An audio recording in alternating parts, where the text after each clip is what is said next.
Hello, this is Lance Kill, and this is my video review of Data and Goliath by Bruce Schneier for Marketing 6352 for the spring 2022 semester at West Texas A&M University. This is the book that is being reviewed, Data and Goliath by Bruce Schneier, released in 2015.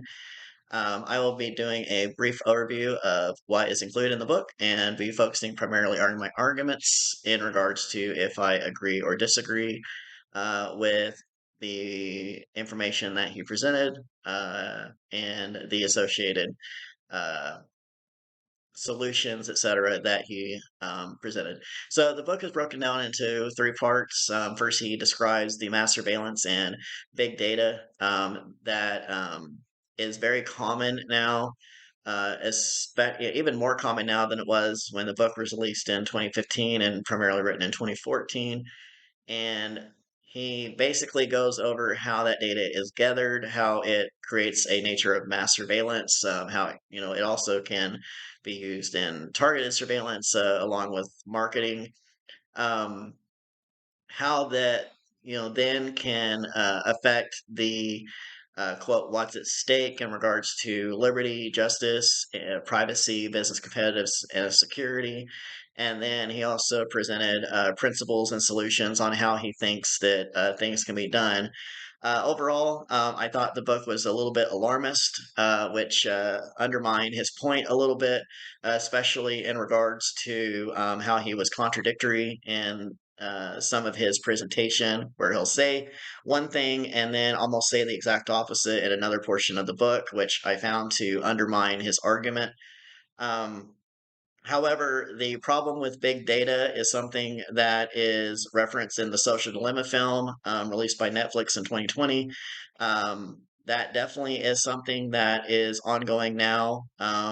There also is the problem of essentially the absence of anonymity online, which in reality, it's good to have, in my opinion, a not full anonymity, so not a full dark web per se, but uh, as referenced in a February 2021 piece on USA Today, it is important in regards to dissent, especially in, say, places with oppressive regimes or with the strong censorship.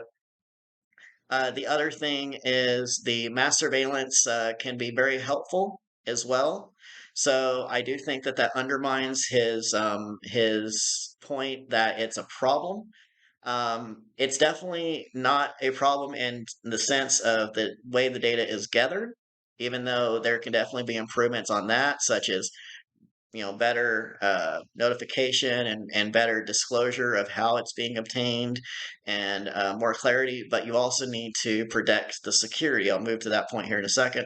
But the pandemic showed, as from a June 2020 piece in Forbes, that the pandemic did mass surveillance helped in the pandemic significantly because it helped with tracking, etc., so that we could figure out where quarantines were needed, etc.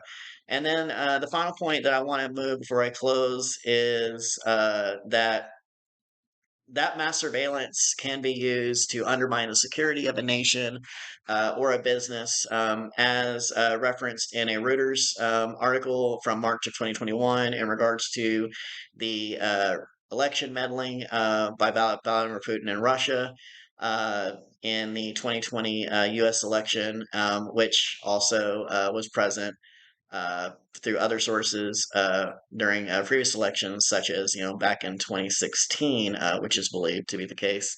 So overall, I believe that the points made were very reasonable in regards to the concern. I do believe his solutions are not a bad thing, but I do believe that the alarmist nature of the book somewhat undermined the message. But we definitely do need to better manage how we're collecting data, better disclose data while not sacrificing security, and at the same time, just protecting privacy and security as best we can, by also but also managing the resources we have. Thank you very much.